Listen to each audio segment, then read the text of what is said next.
likelihood under the Trump administration that Aer Lingus flights will be blocked landing in New York. Micheál Martin will be blocked from visiting the White House in March, and then you will see the cap abolished within 24 hours, because it'll be a national emergency when Micheál Martin's overseas travels are constrained. Good news in Ireland, we're still growing strongly this year in 2026. Again, thanks to the injunction we have against the cap, we're still growing our traffic. We have 42 aircraft in Ireland, 2 new aircraft, 214 routes. We expect to grow traffic in Ireland by about to 25.5 million passengers this year, including a 4th aircraft and 4 new routes in Shannon. In Dublin, we're growing strongly. Traffic up last year by 4% to 18.7 million. But Dublin is a real challenge for us and for the other airlines. This illegal cap is blocking growth. The US airlines are not willing to commit to long-haul routes or to putting more routes in there until the uncertainty of the cap is removed. We as a short-haul airline can continue to grow because we can, if the cap is reimposed, we can flip those aircraft out of Dublin reasonably quickly. And it's time for this do-nothing government to act. As I said, we have a do-nothing government, Micheál, a do-nothing Taoiseach, whose world tour continues while it fails to get anything done at home. We don't object to our Taoiseach parading the world, eating the Ferrero Rochers, but we would prefer if he actually stayed at home and implemented his government programme and let some of his ministers do the overseas travel. And this is a brief snapshot of the last 4 months in our glorious leader's life. So in September he was handing over rugby balls in Canada. In November he was at the COP conference in Brazil. We have an environmental minister who could have done that. In November he was at the G20 in South Africa. The finance minister could have gone there. In November he remarkably stopped off for a jobs summit in Angola, where not one job has been created in Ireland as a result of his visit to Angola. And very defensive. Oh, I'm here representing the country. Nobody objects to me. Yeah, sorry, we do. We don't mind you on your overseas travel as long as you're implementing your government programme at home. But the government programme at home has not been implemented. 13 months later, we still have the cap, and with a 20-seat majority, he still hasn't abolished it. And it continues. In January, he was off in China for 4 days with the Ferrero Rochers, and this week, where is he? He's dossing in Davos. Tonight, they're hosting a dinner for 80 people, top executives, to focus on jobs. The most important thing Micheál Martin could do for jobs would be to abolish a cap at Dublin Airport and let Ryanair and the other airlines get on with the job of growing traffic, growing tourism, and growing jobs in Ireland. But of course, that wouldn't involve him getting his photograph taken or nibbling on the Ferrero Rochers. We have a very exciting 7-year growth plan for Ireland, but it's only implementable if this government takes some action or uses its 20-seat majority. We believe we can grow traffic from 40 aircraft over in 2025 and 23 million passengers to 60 aircraft and 35 million passengers over the next 7 years. That would see dramatic growth at Dublin. Cork would grow from 4 to 7 aircraft, Shannon from 3 to 7 aircraft. We would open a new base in Knock, which is currently not a base, a 2-aircraft base in Knock. All we require is, one, scrap the cap and allow Dublin to handle the 60 million passengers that it can handle with 2 runways. Freeze the Dublin Airport, already high Dublin Airport fees at its existing $16.50 per departing passenger. That would still allow them to build the additional terminal facilities we need, but they would have to stop. Their current proposal is to waste $9 billion building stupid things that airlines don't need at Dublin Airport.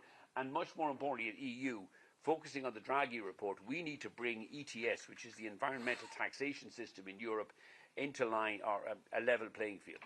We only tax European citizens travelling on intra-EU flights. We exempt Americans, Chinese, the Gulf carriers, all coming to Europe, coming to and from Europe. It is indefensible that we only tax our own citizens and exempt everybody else. The only way to fix that distortion is to bring ETS, environmental taxation, into line with CORSIA, which would result in lower fares for all EU citizens. And so in summary, as you know, we are Europe's #1 airline. We have grown in Dublin. We're still growing in 2026, 125 routes and 18.7 million passengers in Dublin. The DAH are proposing to put charges up 10%, despite record traffic and record profits. Micheál Martin has, 13 months later, still failed to scrap the Dublin Airport cap, which he promised to do as soon as possible. We believe it's because he's too busy on his worldwide tour. He spends more time abroad than Elton John does. We want and can deliver 50% traffic growth by 2032. And it is imperative that this government acts quickly before Aer Lingus flights get blocked in New York, or God forbid Micheál Martin's March visit to the White House gets scrapped. We have in recent days, as you'll see, have run into some controversy with the owner of X, Elon Musk. I don't quite know why he took such umbrage over it. I had a discussion about, we have been in discussion with Starlink, his satellite system, for about over 12 months now. It is a very good system. We like the Starlink system. It is a terrific system. It works very well. The problem is, if you put it on board aircraft, there is a cost of that of about 250 million a year, including the cost of installation and then the fuel drag. You have to put not one but two aerials on top of the aircraft fuselage. That will have a between 1 to 2% fuel drag. We spend about 5.5 billion a year on fuel, and therefore it would increase our fuel bill by about 100 to 200 million. The Starlink people believe that 90% of our passengers would happily pay for Wi-Fi access. Our experience sadly tells us we think less than 10% of our passengers pay for this access, and therefore we can't afford to shoulder costs of between 150 or 250 million a year. If Starlink wants to fit the flights, fit our aircraft and pay for the fuel drag, we'd happily put them on board. But the only way we see Starlink working on board our aircraft on short-haul flights is if you give it away for free. And like most things in life, if you give it away for free, passengers will use it. If you want passengers to pay something modest like €1, €2, or $3 on our average 1 hour, 15-minute flights, we think less than 10%. I think, and that's even optimistic, probably less than 5% of passengers will take this up. I thought that was a reasonably measured response to why we're not using Starlink. Elon Musk apparently took great umbrage and resorted to insulting me on X the weekend, calling me an idiot. I think yesterday he also rounded on me and called me I think a retarded twat. All I would say to Elon Musk is he would have to join the back of a very, very, very, very long queue of people who already think I'm a retarded twat, including my 4 teenage children. But we do want to thank him. We've had, I think, over 3 or 4 million hits on this seat sale our IT team launched yesterday, which is the Big Idiot seat sale. There's 100,000 seats available for sale at just $16.99, which just goes to show that Europe leads the world in low airfares. There's no airfares like this in North America. And we're later on this morning going round to the ex-offices in Cumberland House to present or to give Elon Musk a free ticket. He doesn't even have to pay the $16.99, a free Ryanair ticket, to thank him for the wonderful boost in publicity, which has seen our bookings rise significantly. They're up about 2 or 3% in the last 5 days, which given our volumes is a very significant boost. So thank you to Mr. Musk. I take no insult at all as being called an idiot or a twat. As anybody with teenage children would know, you're frequently called an idiot and a twat at home. I don't need to go outside to be insulted. But he's wrong on the fuel drag. We noticed he was holding a poll about should he launch a bid for Ryanair. We're a publicly owned company. He's free to do so at any time, but non-European citizens cannot own a majority of European airlines. But if he wants to invest in Ryanair, we would think it's a very good investment, certainly a significantly better investment than the financial returns he's earning on X. And we want to thank him sincerely for the additional publicity. Eddie, anything else you want to add in terms of the growth strategy for Ireland? No, I mean we are. Or your reflections on? Or have you also called me an idiot and a twat from time on a regular to time, basis? But no, you're quite right. I mean, on the whole connectivity, there are lots of companies doing this, and you got the 3 parties, you got the customers, you got the providers, you got the airline. I think it'd be actually much less than 5% of people would actually pay for it. I'd say Wi-Fi would be a good thing to have on board, but it would make our fuel more expensive because there is some drag on that. And when we come up with a solution, then we'll have Wi-Fi on board, but we're not paying for it. Sure. Okay, any questions? The issue of John. Wi-Fi is something that's come up for many, many years for airlines, and as you mentioned, that kind of fuel drag. Why have you been talking to Starlink for 12 months if you know that obviously you don't really want it, that it's going to incur that kind of cost in terms of the fuel and the drag, etc.? Would you even think of trialling it on some of the aircraft to see what happens and see what the take-up is like? I mean, look, there would clearly be a demand for Wi-Fi on board our aircraft if it was free. You know, other airlines, mainly long-haul carriers like Aer Lingus, like Lufthansa and others, are talking about installing Wi-Fi on board as a facility and giving it out for free. But their average fares, particularly on long-haul, are over €1,000. Our average fares are €45. And we cannot afford that kind of to pay that 150, 250 million cost to install Wi-Fi unless it can be paid for. We have had discussions with Starlink and other providers, Amazon, Vodafone, and others. A lot of it has focused on, how can is there a way we can jointly put this on board? We'll trial it for you. We give you a platform with 200 and 300 million passengers across Europe, but you pay for it. You sponsor it, or can we get joint sponsorship? Like, there's always ways of which you're looking at creative solutions that might overcome what is our fundamental issue with putting Wi-Fi on board, and that's cost. We don't believe passengers will pay for it, but it would certainly be a welcome addition if we can in some way finance it and put it on board our aircraft for free. Yeah, and we've had many years of experience. You get on board our aircraft, lots of people are there on 1-hour flights, but they're on their laptop, they have Netflix and all this kind of stuff. We don't believe there is significant demand on the basis that people would pay for it on 1-hour flights. Sorry. Michael, Stephen Murphy, Sky News. Stephen, you're welcome. On X has now called you an insufferable chimp. Is that kind of rhetoric really insulting to the chimpanzee community? And should anyone take this spat seriously at all? I mean, the share price hasn't moved much. EU regulations prevent him from trying to buy Ryanair in any case. Is this not just a case of two highly successful, publicity-hungry businessmen trading immature barbs at each other to get tons of free publicity? I think that's a very unfair characterization. I do think it's unfair on chimps, but it is very good for our bookings.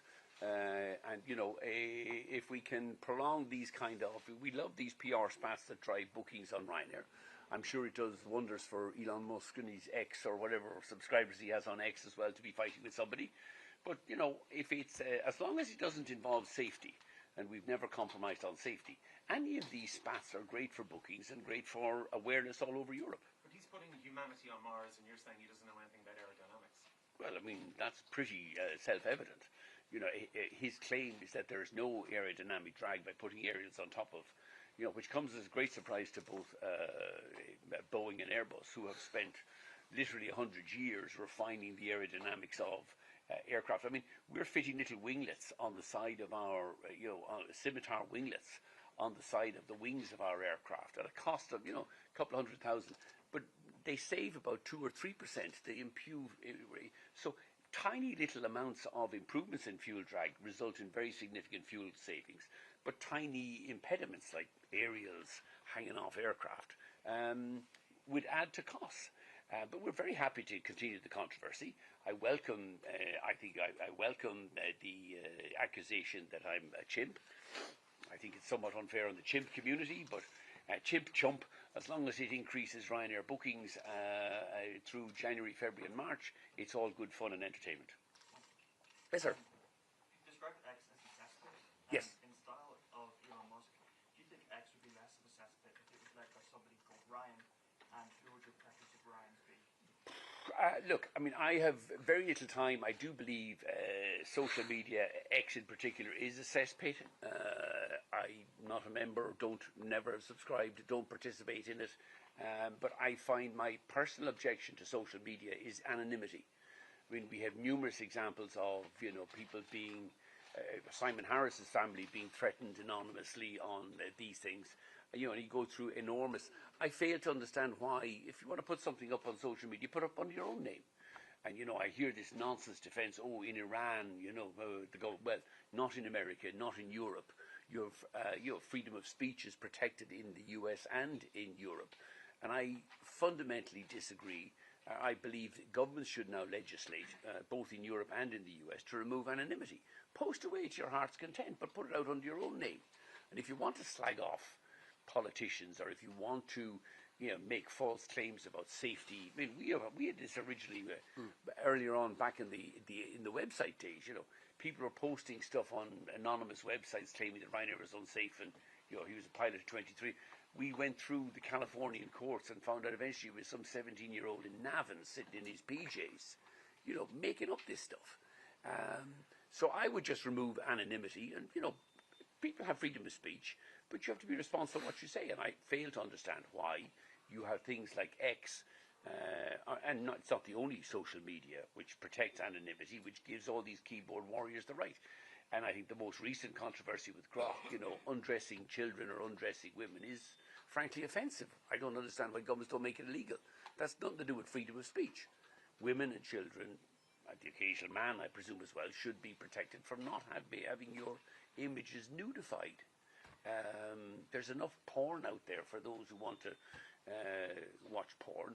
But, I think it is a social media and, things that enable nudification or paedophilia or, child abuse, and there's lots of cases of that, should be outlawed. But the easiest way to do it is remove anonymity. Yes? Michael, I suppose previously I sat in another room like this with you before, and you referred to Catherine Martin and Eamon Ryan about 2 years ago as dunces. You led a big campaign with them having dunce caps on. Do you think people are thinking you're getting a bit of a taste of your own medicine now with Elon coming for you? I don't think so. I mean, firstly, we were entirely vindicated. Both of them lost their seats at the subsequent election. I think we are now living with the consequences of 5 years of green failure. Road transport, Dublin is the most congested city in Europe. For 5 years with an aviation policy in Ireland that allegedly promotes growth in traffic, tourism and jobs, we had a cap at Dublin Airport. But I think the Irish electorates have had their say and clearly agree with me. I'm not always right, but if somebody wants to have a pop at me, I'm all up for it. Shoot away. As I said, I have 4 teenage children, so there is nothing that Elon Musk can say to me that my teenage kids haven't already said to me. But if it results in a bit more PR for Ryanair or helps us to promote a world-leading seat sale during the dark months, weeks 2, 3 and 4 of January, it's great. I'm more than welcome it. But I'm well able to take my own medicine, so, Well, can I just ask, would you welcome somebody like Elon Musk as a shareholder in the company, and are you calling today on Starlink and Elon Musk to sponsor basically a trial run of the technology on board? And if it was successful, would you consider using it, or is it going to be hard to gauge if people are using it for free? No, firstly, we welcome all shareholders on our share register. Now, obviously, we have an obligation to have a majority to remain EU-owned and controlled, so it would not be possible for Elon Musk, even if he wanted to acquire Ryanair. But I would certainly encourage him to invest in Ryanair. I think it's one of the best airline investments. In fact, I think it's one of the best investments out there. What was the second part of the question, Fergus? Sorry? Just in relation to, are you asking for a trial run basically today? No. Look, we have had discussions with all of the Wi-Fi providers, and the bigger ones, Amazon, Starlink, Vodafone. They're all excellent systems. I don't have any issue, and I would say publicly, I think Starlink is a terrific system. But the economics of putting it on board short-haul aircraft, where we on our customer base don't believe they will pay for it, are prohibitive. I mean, we tried this. There was a good example about 10 years ago when we put these in-flight entertainment systems on board. These kind of, we had the glorified PCs and we were renting them out. And I thought this would be the greatest thing since sliced bread. We wouldn't be able to keep them stocked. At the same time, we put on lottery tickets, which I thought was the greatest stupidity known to humankind. Nobody ever buy that rubbish. 10 years. I think the onboard in-flight entertainment systems lasted about 2 months, and the lottery tickets are still going strong 10 years later. So, we would always be happy to trial these things, but, when you start, and it's not something that, it's not like, we can roll these out on board and put them on the trolleys on board the aircraft. For us to refit these aircraft, we take the aircraft out of service to refit aerials on them. This is a huge... You take the aircraft out of service, it's a huge capital expenditure to fit this technology onto the aircraft, and then you have a fuel drag going forward. And if the trial doesn't work, you then take the aircraft out of service. You have to this is not simple. If you start playing around or drilling holes in aircraft fuselages, it is very expensive, it is technically difficult, and if it results in a fuel drag, it is something we would never go near. But we are very happy, and we are continuing to have discussions with Starlink, with Amazon, with Vodafone about the possibility of doing it, but only in a way where it will lower our costs. And those discussions will continue. So we would not rule it out at any stage. Yes, sir. For your results next week, is there anything we can expect to see now? So would post-tax profits of around 5 billion, is that a realistic target? No, as you know, because we have third quarter results on Monday, we're in a closed period, can't say anything about results or guidance or anything else. It'll all be dealt with on Monday. when hopefully our seat sale with Elon Musk will have successfully concluded and this country will have blown over. Yes, sir. You said that X is a cesspit. Are you comfortable with Ryanair maintaining an account and posting there, given like you said it's a trial? No, sorry, no, I said all social media, in my view, is a cesspit. I wouldn't confine it just to X. There's worse than X out there. Am I happy for Ryanair to be on these? Yes, I am. We have to be out there, whether it's on Facebook or Instagram or Snap. Oh, God help us. We're on TikTok. We have one of the biggest corporate accounts on TikTok, which I think, personally, is the greatest amount of rubbish I've ever seen. I don't see much of it. Talking airplanes. Jesus. Is this what the world is coming to? But if that's where you can reach the younger generation, that's fine. But on all of these sites, we post on Ryanair, we post under our own name. If we say something wrong, we're responsible for it. What I think should be stopped and what governments should tackle, both at European and US level, is remove the anonymity. So I have no difficulty with social media as long as everybody's posting on their own names. But I think it's fundamentally wrong that people are out there with all the various scandals, whether it's nudification or child pornography or suicidation, whatever that is. Do it under your own name and fine. Then at least you're maintaining and protecting freedom of speech. But stop this thing where keyboard warriors can use anonymity to death threats at politicians. Like, nobody deserves that kind of stuff. Female celebrities who are nudified on these things, they don't deserve that. And we need to have a bit more common sense this day when governments seem to be frozen. Ooh. Now, I'm not surprised our government is frozen because Micheál Martin is useless anyway. With a 20-seat majority, 15 months later, he still hasn't scrapped a stupid cap that he's completely ignored already. But we need to be much tougher. And he's out there in Davos today passing around the Ferrero Rochers with representatives from X and all the other American social media companies. Well, he needs to carry a big stick and do something. Europe should be doing something about removing anonymity from social media and trying to tidy that crap up. Michael, Yes. have you had any direct contact with Elon Musk since the spat, and what do you think his motivation is? I have no direct contact with Elon Musk. I am not, as you will know, on X. I don't think I have any way of reaching him. I've no reason to be in contact with Elon Musk. What's his motivation? I presume he rants and raves on X. I think it's good for him promoting X and his own views on X. And we're very happy to respond in kind on the Ryanair X platform. And if he wants to call me an idiot, he wouldn't be the first, and he certainly won't be the last to call me an idiot or a retarded twat. But if it helps to boost Ryanair sales, you can insult me all day, every day. And Eddie Wilson as well, who's readily insultable too, although somewhat younger and more attractive than me. Do you despair for humanity, Michael? No, I am optimistic for humanity, John. We are bringing low-fare air travel to many more millions of European citizens in the next 8 years. Instead of carrying 200 million passengers a year, we'll be carrying 300 million passengers a year, which is one of the great successes of the single market and European Union. Europe spends far too much time pulling wool out of its own navel instead of, crowing about its successes. And with the single market in Europe and the deregulation of airline has been one of the stellar success stories of the European Union. In America today, the cheapest airfares are north of $100. We originally started by copying the formula of Southwest Airlines, who had $10 airfares. Last year, their average airfare was about $130. Last year, Ryanair's average airfare was €45. We wiped the floor with American, in terms of competitiveness, with American air travel. Now, America has a lead in AI, America has a lead in IT, but when it comes to air travel, Europe wipes the floor.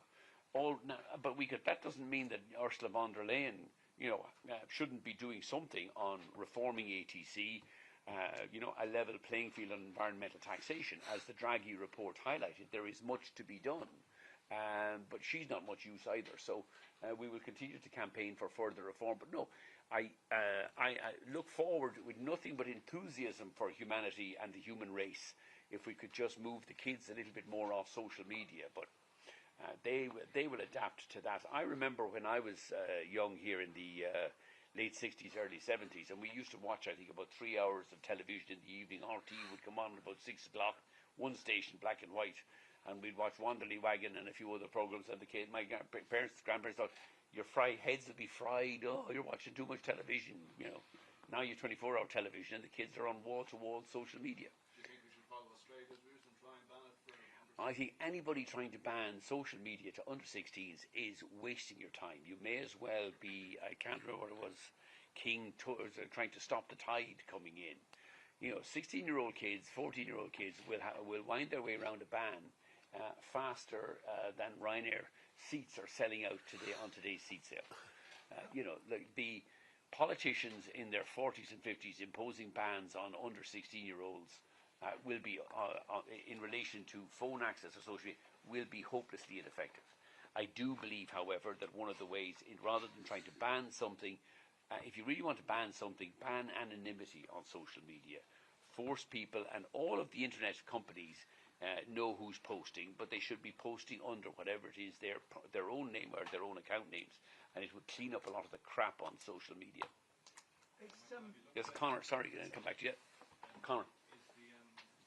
Is the drag on Starlink worse than the others, or better, or do you have any sense of that? And then, just what's your general thought on Wi-Fi and low-cost carriers? Has anybody cracked it? Do you think somebody will eventually, or probably not? Look, technology will ultimately crack this thing. I'm sure we'll get to a 6G and an 8G and a 10G eventually, and I have no doubt that instead of putting aerials on the external of the fuselage, we'll be able to fit an aerial in the internal of the front or the rear galley or something, or the baggage hold. Like, technology will ultimately get there. We live in a hyper-connected world, and people will ultimately have free access to Wi-Fi on board short-haul aircraft. So I've no doubt the technology will get there, which is why we continue to be in dialogue with Amazon, with Starlink, with Vodafone on this. It will come. But we cannot see a way at the moment where the model, anybody will pay for, even if you look at the long-haul airlines, the Lufthansas and the Aer Lingus, big song and dance, but it's free Wi-Fi access now. I've travelled on Aer Lingus across the Atlantic, and the Wi-Fi access isn't great at the moment anyway. So even if it was free, I'm not sure it would be dramatically improved. But it's coming, and the technology will keep improving. So you're waiting until it doesn't need an external area? We're waiting until, one, we can get it sponsored or guaranteed that it doesn't, or that it becomes some sort of, that it doesn't have a cost penalty for us. And two, we and together our partners can give it away for free, and then I think people will genuinely use it. You use lots of places where you go to hotels, or you're going through places where you can have free Wi-Fi access, but they want your email address. Maybe you do something like that, and that gets more people on board with their internet address. And there's lots of ways, but I think ultimately the technology and the commercial agreements will result in free Wi-Fi on board short-haul aircraft as well. Simon, you're very welcome to Dublin. Good morning. We hope you flew Ryanair. I did fly Ryanair. Excellent. That's why I arrived at 10:15. No, that was the... Cancel his return flight, will you? Do you think, inadvertently, that Ryanair might be fueling smartphone addiction, because it's now 3 months since you said you've got to check in with your smartphone? And how's that going? No, already before we started that in November, we had about 80% of passengers checking on smartphones. That number is now up to about 98, 99%. Yeah. And I hasten to add, the other 1.5% are getting their paper. We're printing the paper boarding pass for them free of charge at the airports, as long as they've checked in online. But no, are we fueling smartphone addictions? I don't think so. Ours are transactional. If people are traveling with us, it's all done online, and we think that is the way of the future. But thank you for flying all the way to Dublin to ask that super really intelligent question. With this big idiot saving and the money that's going to come from it, any plans to maybe purchase a Tesla? To what? Purchase a Tesla. For you to purchase a Tesla? No, absolutely not. I live in Mullingar, 50 miles from Dublin, and my favourite mode of transport is a Landini tractor. So they don't. We're not at the electrification stage yet. Eddie, I think, is the proud owner of a Tesla. No, not a Tesla. Oh, yeah, no, was it? What is it? Not an Audi. Oh, an Audi. There's no support for Elon Musk and his social media website or his electric cars here. Michael, when is your next meeting with X?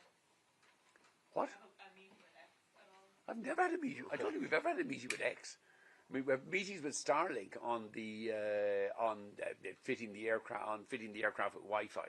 But we've no reason to meet with X. I mean, someone said Ryanair does have an X account, but no, I think we are sending around to the X Dublin offices this morning a free ticket for Elon Musk as part of our Big Idiot seat sale, and I would hope that I've included myself and him in this Big Idiot seat sale.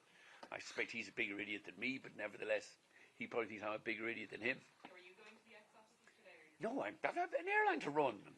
We are hand delivering the free ticket around there. I'm sure there'll be something posted on our social media accounts later on today. Michael, Yes, sir.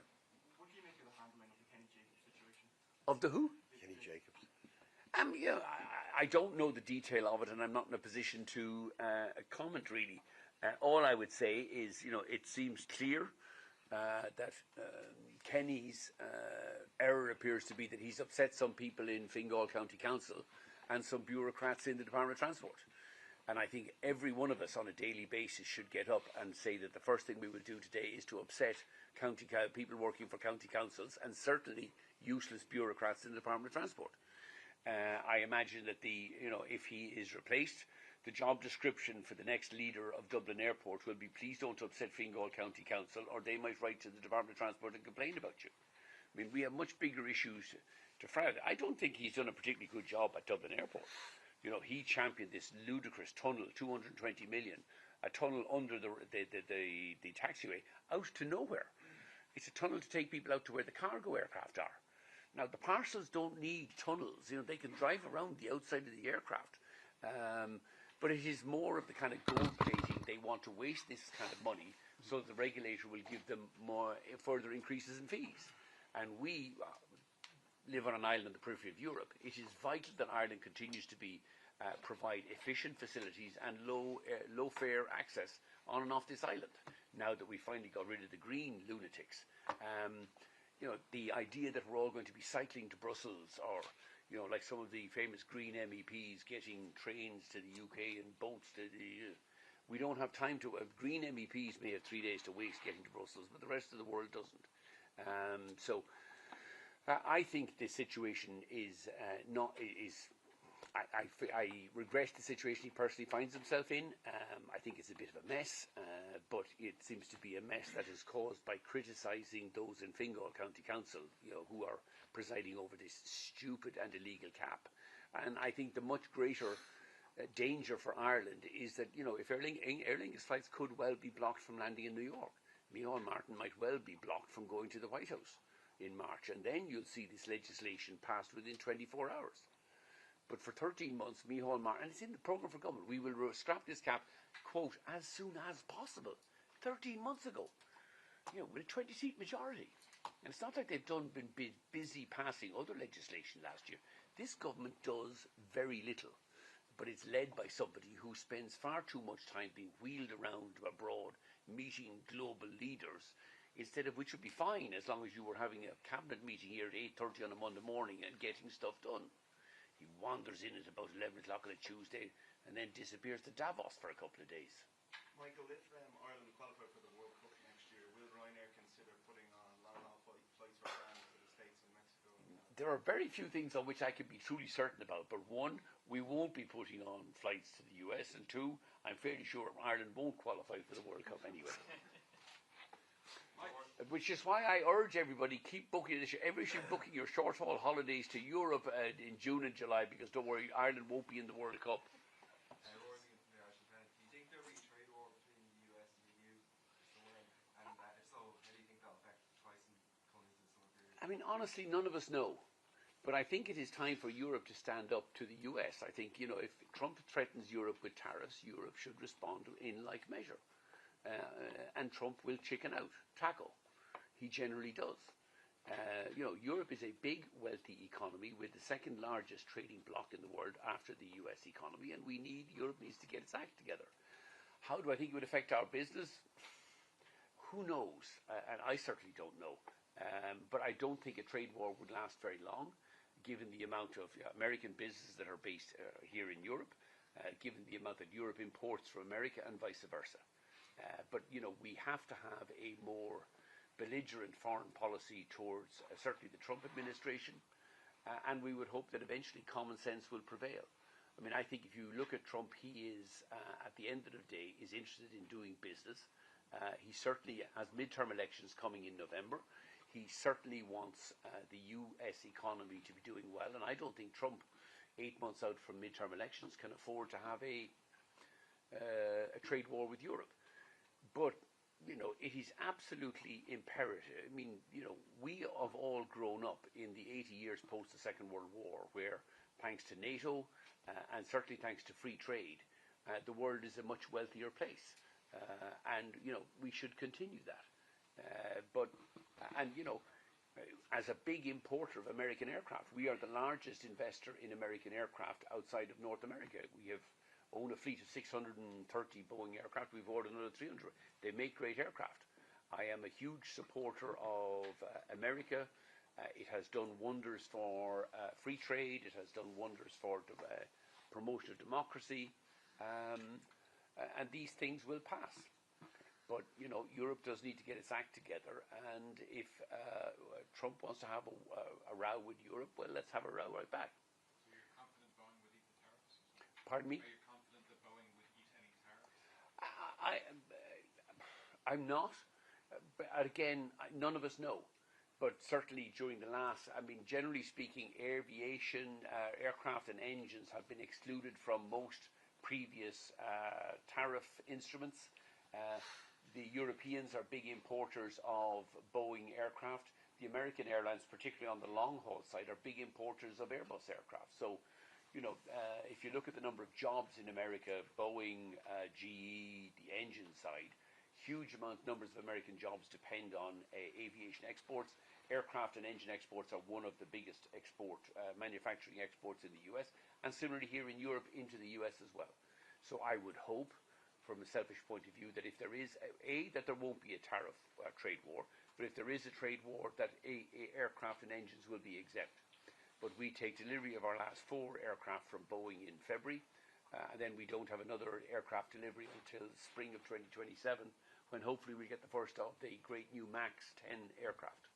Is there anything in that contract for the MAX 10s that allows you to alter the contract in any way if something like tariffs have been imposed? We would never comment on the contents of those contracts. They're entirely confidential. Next question. Barry. Michael, where do you see fares going this summer in particular? At the moment, we believe fares are likely to rise 3 or 4%, some small single digit, but that's our normal thing. They may level out or fall if fuel prices keep falling. Again, I think one of the things that I think Trump is focused on in advance of the midterms in November will be driving down oil prices and driving down interest rates in North America.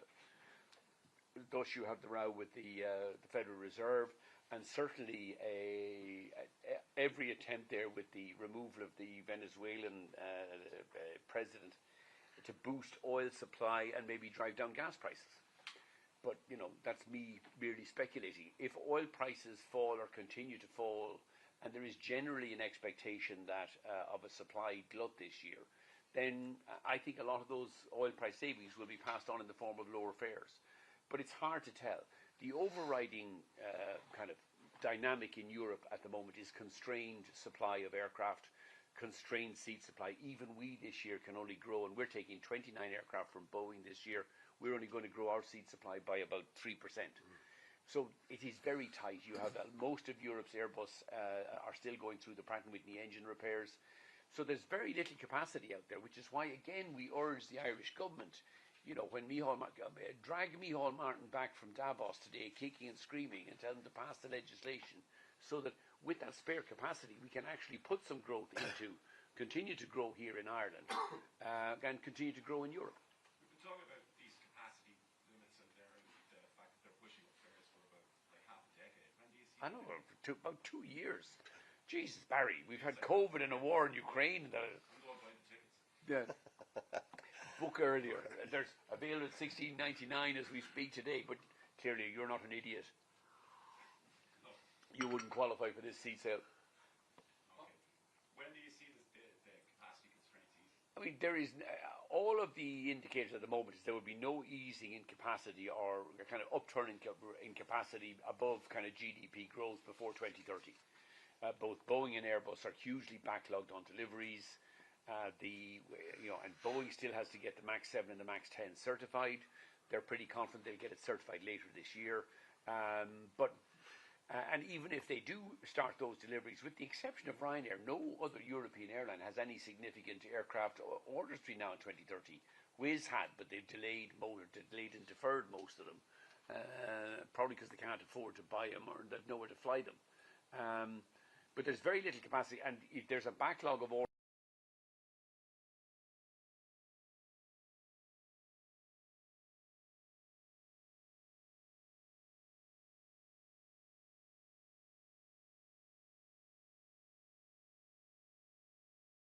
coming from the Middle East. Riyadh Air wants to buy 100, 200 short-haul aircraft but can't get any before 2030. The Turks want to buy another 500 aircraft. The Indians want more aircraft. So all of the demand, and the Chinese haven't ordered a Boeing aircraft for about 7 years. So there's a huge backlog of demand. Now, there could be some geopolitical disruption over Greenland, Ukraine, Taiwan, God knows what's going on in the world, and the world feels a very uncertain place. So that might, historically when the airlines are doing well, usually something comes out of left field, whether it's 9/11 or a Gulf War, that sets back air travel. But based on everything we see this year, we think it's reasonable to assume we expect to grow our traffic from 207 million last year to about 215 million in the next 12 months. And we think there might be a modest 2, 3, 4% increase in airfares, but we haven't a clue yet. I think it's important, Barry, like you see where that capacity is going. Like yesterday we were in Italy, they're growing by 9%. And Albania. Michael got to go down to Albania yesterday. They're growing by almost 60% this year with Ryanair aircraft, and 9% in Italy, 11% in Morocco, 3% in Spain, and we're going nowhere in Ireland because there's no decision on that cap, and when you have no capacity growth, you're going to have fares rising, I mean, I was down in Tirana in September announcing we're opening a 3 aircraft base in Tirana in March. In September, and the problem in Tirana was they have one terminal building that serves only 8 aircraft. Said it's too small. I think Wizz have 8 aircraft based in Tirana, so you need to double the size of the terminal building. We said, don't worry, we're going to start in September and we'll finish in March. Said, no, you won't. It'll take 2 years, or if you Micheál Martin, that it could take 3 or 4 years. They start in September. They've already finished the building. I was down there yesterday, again announcing a 4th based aircraft. The building is built. They're just doing the internal fit out, and that could be done in 5 months in Albania, which contrasts with Micheál Martin doing nothing, just to scrap a bloody cap in 13 months. Like, some governments get it and get on with it, and some governments, sadly led by Micheál Do Nothing Martin, don't get it and do nothing. Simon. Yes. Now, just going back to Elon Musk, you've given him a free Ryanair ticket. Yes. I'm sure he'll be very grateful. Are you going to give him any advice on which airline he should buy? I know it would be inappropriate for us to give him any investment advice. I think he's running polls on X, though, where he's getting lots of advice from lots of idiots on X. As I said publicly, we welcome everybody investing. Anybody who wants to buy shares in Ryanair is free to do so. We're a publicly traded company listed on the European and the US stock exchanges. But a non-European, we would politely and respectfully point out that a non-European cannot acquire or control a European airline.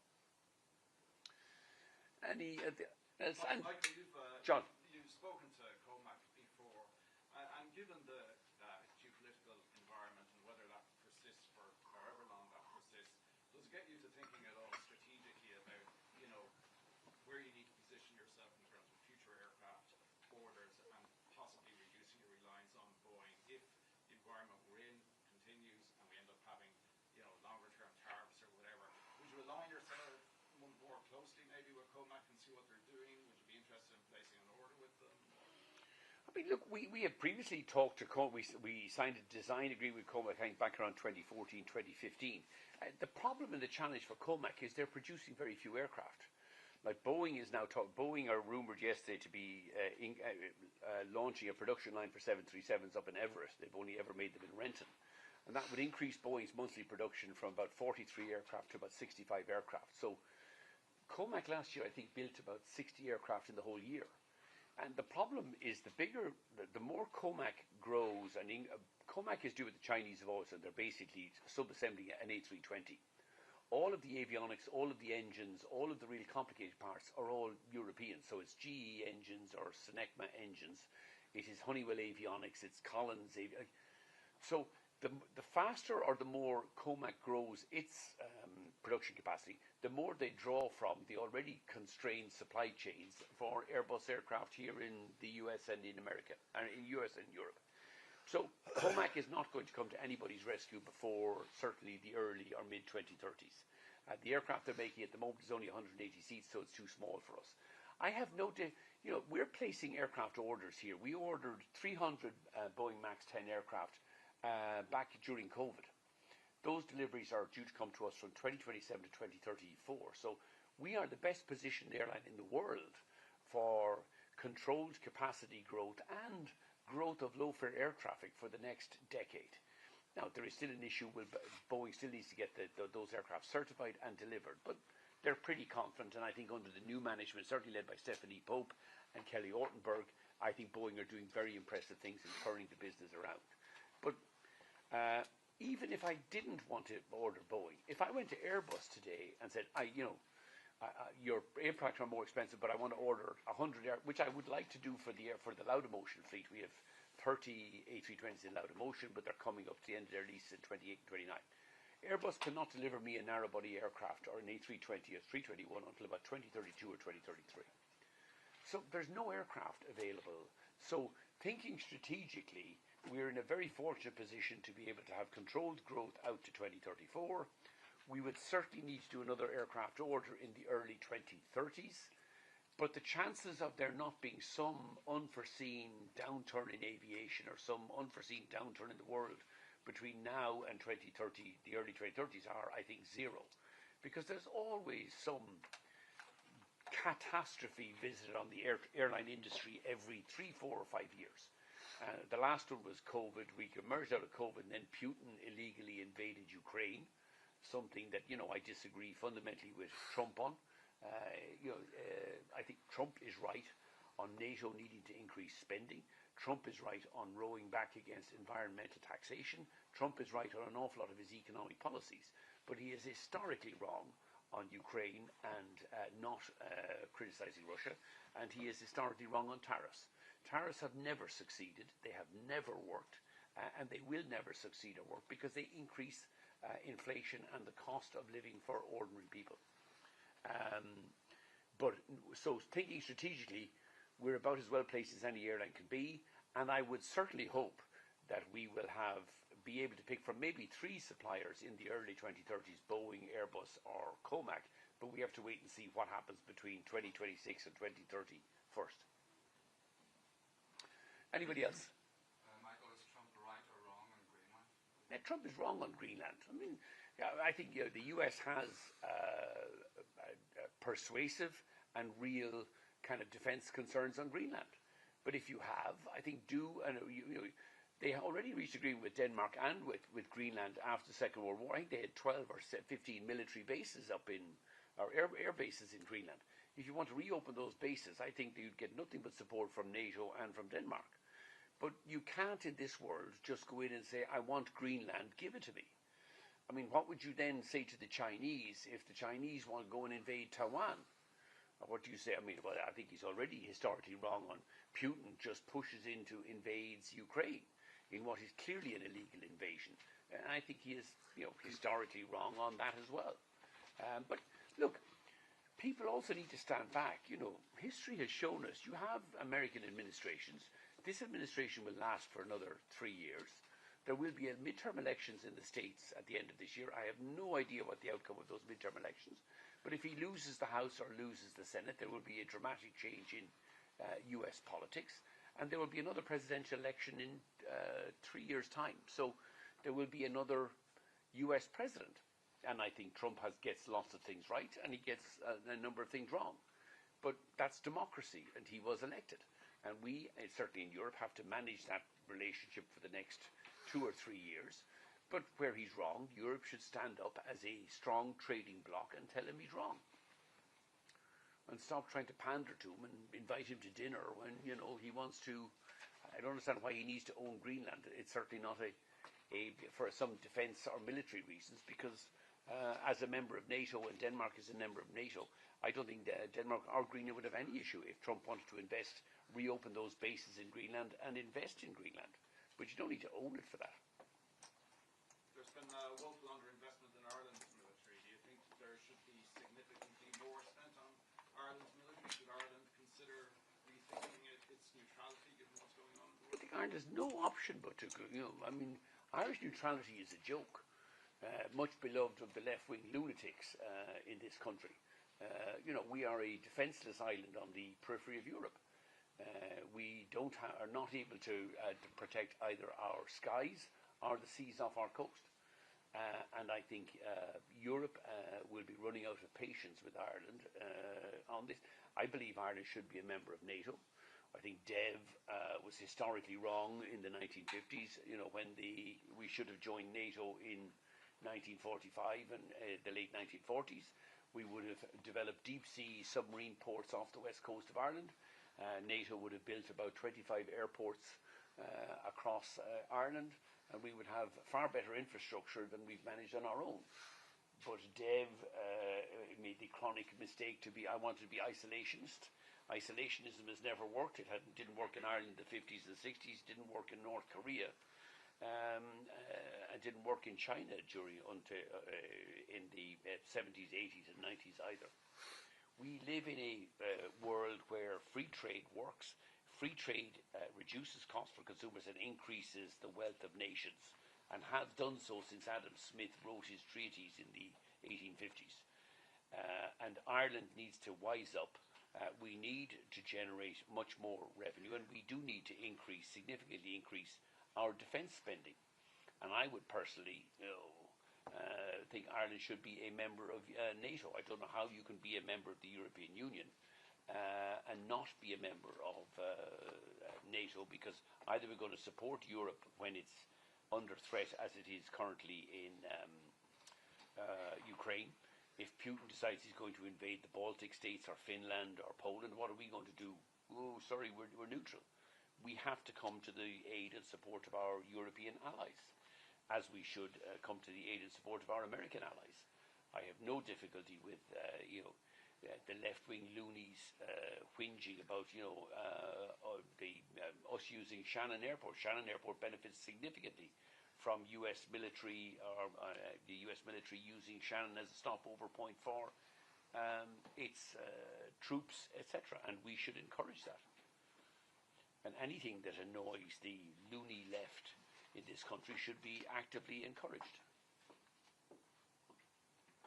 Any other questions? Are your negotiations for your contract, are they moving along? Are they nearly finalised? They are moving along at a glacial pace. We have far more pressing things to deal with. I'm already contracted up to 2028, and there's really not much pressure on me or the board to finalise any new arrangements. Like, we are dealing with things like the price of oil, Boeing delivery delays. Why can't we get Micheál Martin and with a 20-seat majority to scrap a cap at Dublin Airport when the Ambalians can double the size of their terminal in 5 months? Really, my contract falls way down the list of issues that need to be addressed. Okay, folks, thank you very much. Appreciate your time, and Eddie and myself are available for one-on-ones and or anything else. Emer's going to line up one-on-ones. Thanks very much. Yes.